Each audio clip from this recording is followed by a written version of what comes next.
Hello students, welcome back to my channel MathView and this is Jyoti Divakar. Students, today we are going to understand about the question number 6 of exercise 1.3.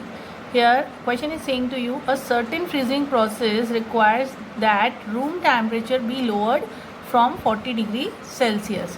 किसी room का freezing process start हो रहा है और जिसके लिए उसके temperature को लो करना है और कहाँ से डाउन होना शुरू होगा वो 40 डिग्री सेल्सियस से at the rate of 5 degree Celsius every hour. Means room temperature down करने का जो रेट है वो क्या है, 1 आवर में 5 डिग्री सेल्सियस डाउन होना चाहिए. What will be the room temperature 10 hours after the process begins. यानी अगर रूम का टेम्परेचर 10 आवर्स के बाद क्या होना चाहिए अगर वो 5 डिग्री सेल्सियस के अकॉर्डिंग डाउन होता जा रहा है. तो हमारा क्वेश्चन स्टार्ट करते हैं. क्वेश्चन में सबसे पहले तो ये लिख लेते हैं कि what is given over there. हमें क्या मालूम है, current temperature, present temperature of room, present temperature of room ये हमें गिवन है और ये कितना है 40 डिग्री सेल्सियस, 40 डिग्री सेल्सियस. अब 1 आवर में कितना, एवरी आवर मीन्स 1 आवर में 5 डिग्री लोअर होता है. तो आपको 10 आवर्स में कितना लोअर होगा ये फाइंड आउट करना है. तो temperature drop in 1 hour, 1 hour में कितना ड्रॉप हो रहा है 5 डिग्री सेल्सियस. अब क्योंकि ड्रॉप वर्ड आ रहा है और हम इंटीजर चैप्टर पढ़ रहे हैं तो हम इसमें क्या लगा देंगे, माइनस साइन लगा देंगे. अगर टेम्परेचर ड्रॉप्ड इन 1 आवर इतना है तो टेम्परेचर ड्रॉप्ड इन 10 आवर्स कैसे निकालेंगे. डेफिनेटली हमें क्या करना चाहिए, मल्टीप्लाई करना चाहिए. 1 की जगह हमने 10 आवर्स निकालना है तो हम क्या करेंगे, -5 डिग्री सेल्सियस को मल्टीप्लाई बाय 10 से कर देंगे क्योंकि 10 आवर्स है हमारा. तो आंसर कितना आ जाना चाहिए, ये हो जाएगा आपका -50 डिग्री सेल्सियस. इतना ड्रॉप होना चाहिए टेम्परेचर ड्रॉप इन 10 आवर्स. अब आफ्टर 10 आवर्स उसने पूछा था क्या टेम्परेचर होगा. तो temperature of room after 10 hours, 10 hour के लिए आफ्टर 10 आवर का रूम टेम्परेचर निकालना है तो प्रेजेंट टेम्परेचर में जितना ड्रॉप हुआ उतना ऐड कर दें. तो प्रेजेंट टेम्परेचर ऐड करना है ड्रॉप्ड. ठीक है, कितना ड्रॉप हुआ था भाई, प्रेजेंट हमारा था 40 डिग्री सेल्सियस और ऐड करना था हमें ड्रॉप्ड टेम्परेचर. ड्रॉप्ड टेम्परेचर कितना था हमारा -50, तो हमने लिख दिया -50 डिग्री सेल्सियस. अब देखिए प्लस इंटू माइनस माइनस हो जाएगा, ये हो गया 50 डिग्री सेल्सियस और ये है 40 डिग्री सेल्सियस. आपको पता है सब्ट्रैक्शन होगा, एक पॉजिटिव एक नेगेटिव इंटीजर है तो आपके पास 50 - 40 10 होता है. 50 और 40 में से जो नंबर ग्रेटर है उसी का साइन लगाना है. 50 ग्रेटर वैल्यू है 40 से और 50 का साइन क्या है, माइनस का. तो हमारा आंसर भी क्या आ जाएगा, minus. Hence you are getting your answer. After 10 hour of process beginning room का टेम्परेचर कितना होगा, -10 degree Celsius. Let's come to the question number 7.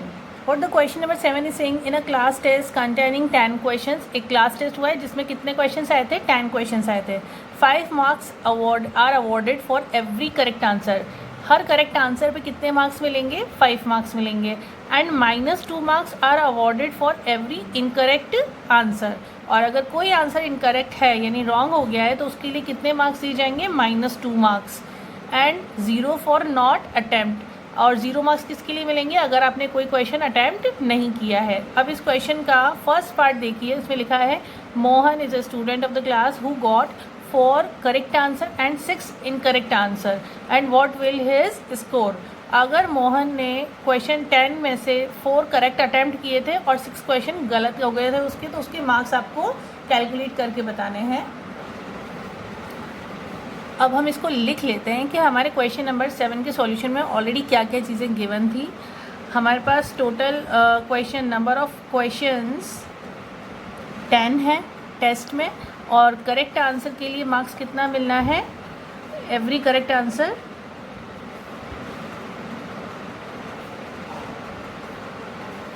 Will give you how much marks, 5 marks. और every wrong answer or you can say incorrect answer you will get -2 marks. Then if you are not attempting your answer, so you will get 0 marks. Not attempting,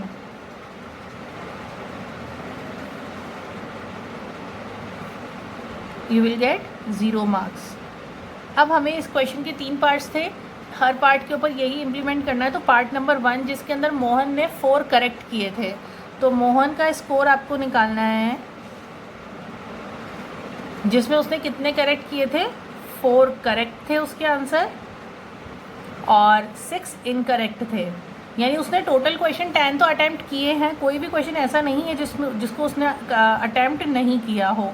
तो आपको find out करना है 4 correct के लिए कितने चाहिए थे, 5 marks. तो जहाँ करेक्ट है वहाँ पे हम क्या लिख सकते हैं, 5 मार्क्स लिख देंगे, प्लस 6. और ये इनकरेक्ट के लिए कितना है, 2, वो भी माइनस का साइन के साथ है, तो -2 लिख दिया हमने. अब इसके आंसर क्या है, 4 × 5 20, और ये 6 × 2 12 होता है, लेकिन माइनस का साइन है तो आपका प्लस का 6 और माइनस का 2 मल्टीप्लाई होके क्या होगा, प्लस इंटू माइनस माइनस होता है. अब 20 - 12 कितना होता है, 8. यानी कि उसको कितने मार्क्स मिले हैं, मोहन को 8 मार्क्स मिले हैं. Now see the B part of the question. Reshma gets 5 correct answers and 5 incorrect answers, and what is her score. आपको रेशमा के 5 करेक्ट और 5 इनकरेक्ट आंसर, यानी कंबाइंडली देखें तो उसने भी 10 क्वेश्चन अटैम्प्ट किए हैं. वो बात दूसरी कि उसके 5 करेक्ट थे और 5 इनकरेक्ट थे. अब उसका स्कोर फाइंड आउट करना है. चलिए इसको भी कर लेते हैं. अब हम लिख लेते हैं कि रेशमा ने कितने करेक्ट थे. तो रेशमा स्कोर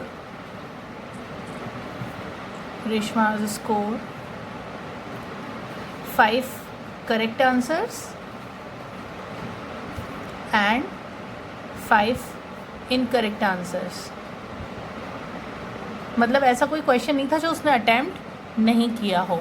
अब आपको पता है कि अगर 5 करेक्ट आंसर हैं तो करेक्ट की जगह हमें क्या लिखना है, करेक्ट आंसर के लिए 5 मार्क्स मिल रहे थे, तो 5 तो जो उसने अटैम्प्ट किए, और मार्क की जगह करेक्ट मार्क्स कितने लिखने थे, 5 मार्क्स उसको करेक्ट होने पे मिल रहे हैं. ठीक है. सिमिलरली यहाँ पे 5 क्वेश्चन अटैम्प्ट किए थे और इनकरेक्ट होने पे कितने मार्क्स मिल रहे थे उसको, -2 marks for each question.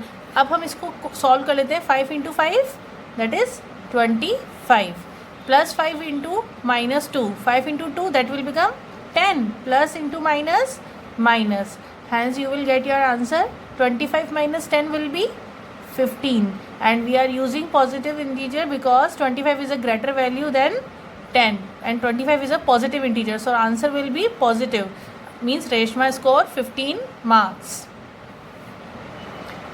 Now we will see C part of this question. Here is another student, Hina, who got 2 correct answer, 5 incorrect answer out of 7 question. Means out of 10 she attempt only 7 question, and after 7 question means 3 are not attempted, means she is getting 0 for not attempted. Let's solve this part. For Hina, I am writing Hina score